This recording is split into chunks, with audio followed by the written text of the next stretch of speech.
La chronique politique de ce grand journal. Bonjour Alexis Lacroix. Bonjour Steve Nadjar. Et merci d'être avec nous. Vous êtes le directeur de la rédaction d'Actualité Juive. Cette semaine, Alexis, vous placez la focale sur les ponts rompus entre le Rassemblement National et le mouvement Reconquête d'Éric Zemmour pour la campagne des législatives. Le RN entend, je cite, dégonfler les têtes des zémouristes. Oui, ça c'est la formule de Louis Alliot qui a visé directement Éric Zemmour à la suite de son allocution de dimanche soir en disant il faut maintenant qu'il dégonfle sa tête. Alors justement, récapitulons.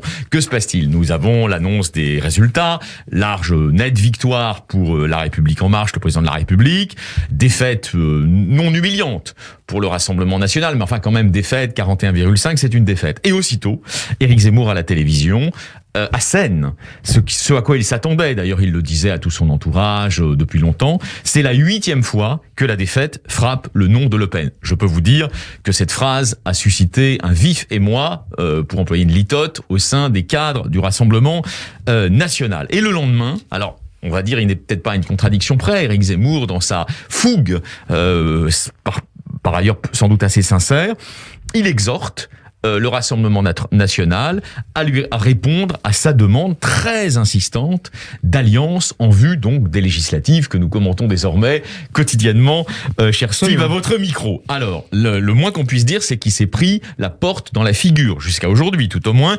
Je ne vois pas, répond Louis Alliot, donc maire de Perpignan, très proche de Marine Le Pen, un de ses conseillers, disons, je ne vois pas... explique Louis Alliot sur France Inter dès le lendemain, le lundi matin, comment il pourrait y avoir une alliance en bonne et due forme, étant donné la manière dont Éric Zemmour a traité le problème. Et il ajoute, ce qui est intéressant d'ailleurs du point de vue du positionnement revendiqué par le Rassemblement National. Journaliste du Figaro, il a été un homme du système toute sa vie. Quand on a soutenu Chirac, voté 2 fois Mitterrand, on ne fait pas la leçon aux autres. Alors, Éric Zemmour s'en est pas laissé compter. Il ne s'est pas, il n'a pas renoncé. D'ailleurs, le Zemmour que je connais est opiniâtre. Aussitôt, tweet.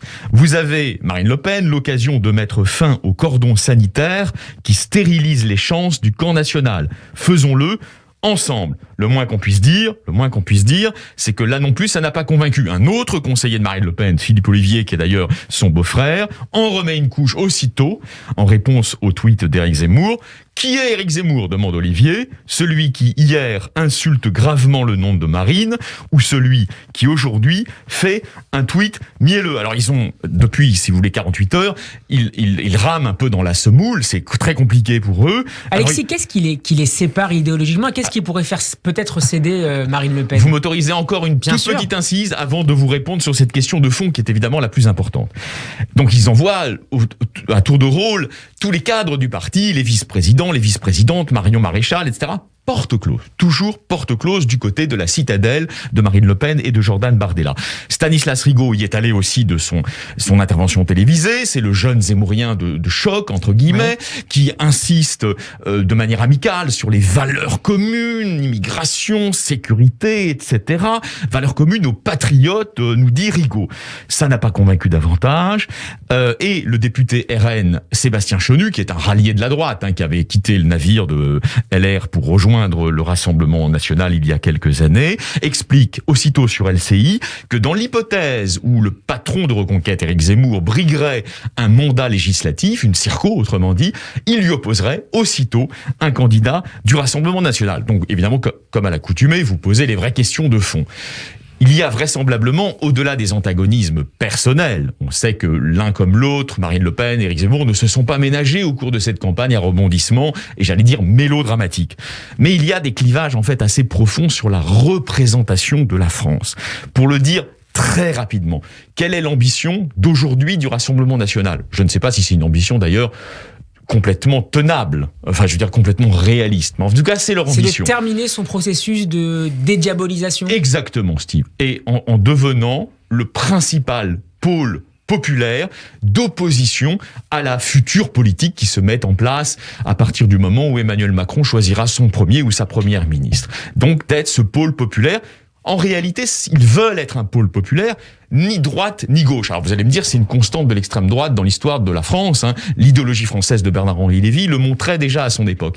Néanmoins, dans le cas de ce repositionnement, il y a le désir, au fond, d'être plus protectif et plus étatiste que les politiques maastrichtiennes, entre guillemets, ou européistes, menées jusqu'à aujourd'hui par la gauche et la droite et le centre dans leurs alternances. Qu'est-ce qui caractérise en revanche la matrice fondamentale de Reconquête, qui explique d'ailleurs peut-être le score décevant par rapport aux attentes de l'entourage politique d'Éric Zemmour, de Sarah Knafo, etc. C'est qu'au fond, alors là, pour le coup, c'est clairement à droite. Une droite libérale sur le plan économique ? C'est une droite à la fois très identitaire, où il y a de toute façon un élément d'extrémisme idéologique qui apparaissait dans de nombreuses saillies de campagne d'Éric Zemmour, faut pas se leurrer.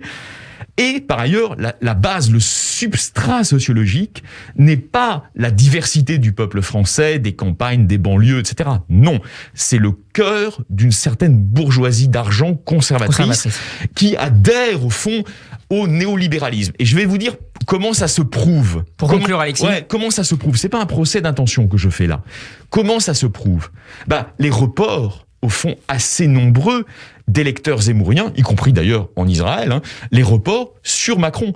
S'il n'y avait pas des convergences sociales et économiques, jamais ces électeurs zémouriens du premier tour n'auraient pu se retrouver dans le programme réformateur du candidat d'En Marche. Donc voilà en fait les clivages. Et évidemment, aujourd'hui, il y a du rapport de force. Le RN considère qu'il est fort et il considère qu'il n'a pas à venir en quelque sorte faire accepter, au fond, la manche, entre guillemets, puisqu'ils sont méchants là maintenant, la manche de Reconquête. Merci beaucoup Alexis Lacroix pour ce décryptage en route vers les législatives. C'est à réécouter en podcast sur radioj.fr.